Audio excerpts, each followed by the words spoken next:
Lah, oh sudah, alhamdulillah. Kayaknya kurang kenceng deh itu. Ini. Ada. Ini gambar laki-laki dan perempuan. Dalam ini kita bicara ilmiahnya aja lah. Jadi ini gambar laki-laki ya, maaf bukan perempuan. Jadi kenapa laki-laki itu bisa kayak begitu? Karena banyak makanan-makanan yang dia makan yang cenderung mengandung estrogen tinggi. Estrogen itu hormon perempuan. Jadi laki-laki yang makan kayak beginian, apalagi produknya itu produk-produk yang sudah secara genetik dimodifikasi, dia akan jadi laki-laki yang lebay. Lebay itu kan doanya begini, Rabbana hablana min azwajina, kan gitu kan? Jadi Anda, nih saya pesan kepada bapak-bapak nih, Anda harus menjadi penguasa. Penguasa yang pertama kali Anda harus kuasai adalah dirancang. Iya. Karena memang hadisnya, bukan hadis. Jadi ada pernah bertanya, Rasul bagaimana cara saya dapat anak laki-laki? Nabi bilang kalau seingat saya nanti coba dilihat lagi, tapi seingat saya kalau laki-lakinya yang keluar duluan orgasme gitu kan, atau ejakulasi itu bahasa kitanya, maka anaknya laki-laki. Tapi kalau perempuan yang keluar, maka anaknya perempuan. Maka kalau Anda lihat bapak-bapak sama ada pasangan suami istri yang anaknya laki-laki semua, ketahuan. Gitu ya. Ini mah udah fisiologisnya kayak begitu, mau diapain? Ya. Jadi ini kayak begini nih yang terjadi. Nah, pertanyaannya, ini kan Anda mungkin kita kan orang Indonesia kan. Oleh itu kita juga tidak makan burger tiap hari. Pertanyaan ini kayak begini dapatnya dari mana coba? Dari tepungnya bisa, dari daging olahannya bisa. Bisa. Ini versi yang ibarat kata makanan perkotaan, gitu kan? Makanan perkotaan. Kalau versinya kita yang bisa sampai kayak begitu nanti dari mana dapatnya? Dari sini. Coba tutup matanya dulu. Dari sini. Ya apapun namanya, pokoknya makanan ini. Gak usah sebut nama daerah lah. Nanti saya dimarahin lagi kan.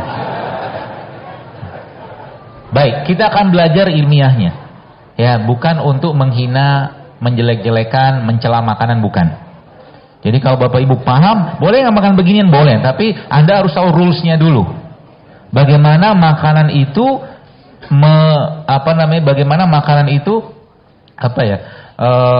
bermetabolisme di badan. Baik, lihat di sini, ini kan gambar. Ini makanan kayak begini ya. Kita tahu makanan begini kira-kira tinggi lemak tak? Tinggi lemak? Tinggi lemak. Lemak Bapak sekalian, saya liatin diagramnya aja supaya kita belajar itu ya, belajar real, belajar ilmiahnya. Kolesterol kan di atas tuh, lihat. Paling atas tuh. Lemak. Kolesterol sebenarnya tidak ada masalah, tapi masalahnya kalau lemak yang masuk dan membawa kolesterol yang buruk, maka otomatis kalau teman-teman lihat yang di bawah itu judulnya apa tuh? Situ, yang kanan. Kan tulisannya kan apa tuh? Metastasis of breast cancer sama increase of gitulah pokoknya kanker sel. Dia meningkatkan peluang badan itu untuk kena kanker. Termasuk juga dia nanti bisa meningkatkan resiko ginekomasti tadi loh. Ginekomasti tadi maaf yang laki-laki yang payudaranya bisa membesar karena banyak estrogen. Itu ujungnya metabolisme dari sini. Gitu loh. Jadi kalau versi burgernya tadi, tapi versi makanan harian kita kayak begini. Bukan kita sih. Sebagian orang. Ya. Seperti itu. Jadi bagaimana kita nanti bisa memperbaikinya? Insya Allah nanti kita akan belajar ya. Asal mau aja, mau kita nanti bolehkah kita makan nasi ini, nasi itu segala macam, misalkan silakan aja, nggak ada yang melarang kok. Cuman ingat makanan tadi akan bermetabolisme di badan kita. Ya. Dan saya sampaikan berulang. Contoh begini ya. Jadi kita belajar kalau saya nggak ngasih contoh begini itu jadi langsung jadi teman-teman bisa lihat. Gula Kalau nggak dipakai di badan, maka dia akan berubah menjadi glikogen. Itu awalnya, gula, glikogen. Kalau nggak dipakai. Kalau nggak dipakai glikogen, dia akan berubah menjadi lemak. Konsepnya begitu kan? Gula, glikogen, lemak. Sudah jelas sampai sini? Lemak, pertanyaannya, kalau dia masukin lemak yang tidak baik ke badannya, maka ujung-ujungnya metabolisme hormon dia pasti bermasalah. Sama jelas ya? Jadi gula kalau nggak dipakai ujung-ujungnya jadi lemak. Baik. Contoh sekarang saya tunjukin teman-teman di sini ada lontong. Sengaja saya minta beli lontong tadi kan. Lontong tuh isinya apa?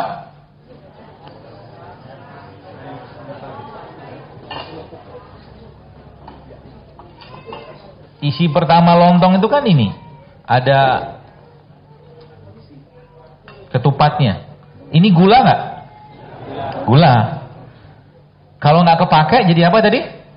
Nah, lagi-lagi ini bukan cerita mencela makan, bukan. Ya, tolong jangan dipelintir.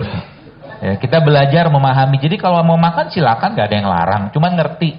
Jadi nanti kalau semua makan beginian, Anda harus siapin dulu badannya. Siapin dulu untuk bisa mencerna beliau-beliau ini. Kemarin ada yang lihat video postingan saya, ada orang yang motong mangga itu kan? Kenapa Anda ngeces?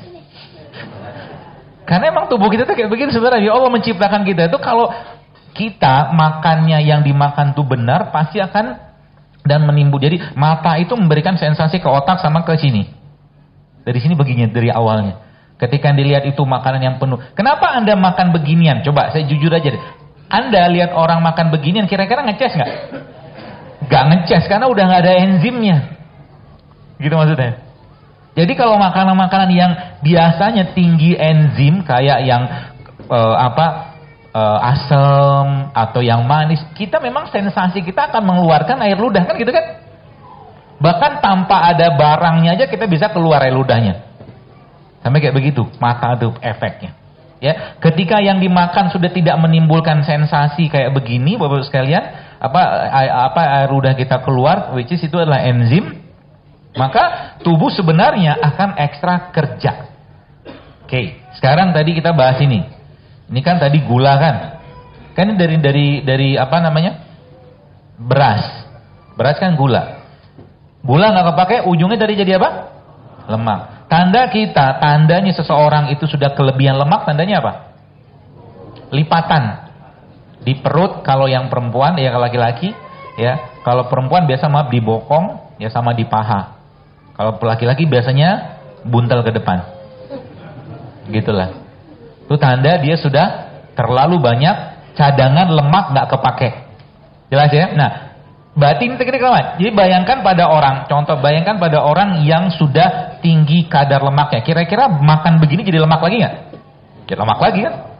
Ini lemak yang pertama. Yang kedua, lemak yang kedua apa? Ini udah lemak kan? Santannya. Ya kan? Yang ketiga apa? Pupuk ya. Ini lemak kak? Dari mana Anda tahu? Karena gula kan, tepung kan? Coba. Ada gizinya nggak? Masih ada, cuman minimal banget. Enzimnya nggak ada, vitamin nggak ada. Bahkan, jadi kalau boleh saya katakan, kalau kita makan kayak beginian ini, yang paling sehat apanya? Sambelnya. Asal jangan dikasih minyak lagi aja sambelnya. Kita udah ngerti, nanti berusaha gampang nanti berbagi. Contoh begini, lihat. Sengaja saya minta beliin. Halal? Sehat? Kurang. Ya tergantung sih. Ya. Ada yang mengatakan kurang sehat, ya, karena dia mungkin makannya tiap hari. Lihat, ini kalau Anda lihat pertanyaannya, kira-kira ada hubungan dengan gambar tadi? Ada loh. Karena kan kolesterol kan. Pertanyaannya, ini lemak nggak? Lemak baik, lemak jahat? Lemak jahat. Karena kan lemak trans. Jadi ujung-ujungnya apa? Jadi pernah saya bilang laki-laki yang tiap hari mengkonsumsi karbohidrat tinggi, terutama gula-gula yang sederhana, bisa jadi dia akan jadi laki-laki yang lebay. Karena kalau makan Bisa jadi gitu kan. Yang ini. Yang ini? Oh.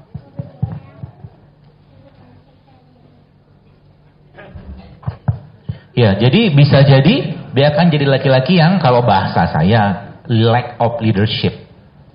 Tadi kan cerita yang Panita tadi kan cerita tuh jelas. Ketika dia mulai ngurangi tepungnya, ngurangi nasinya. Bukan saya yang melarang makan nasi putih. Bukan melarang makan karbohidrat loh. Yang saya larang atau saya minta kurang itu makan nasi putih. Karena nasi putih gulanya gula sederhana kan gitu.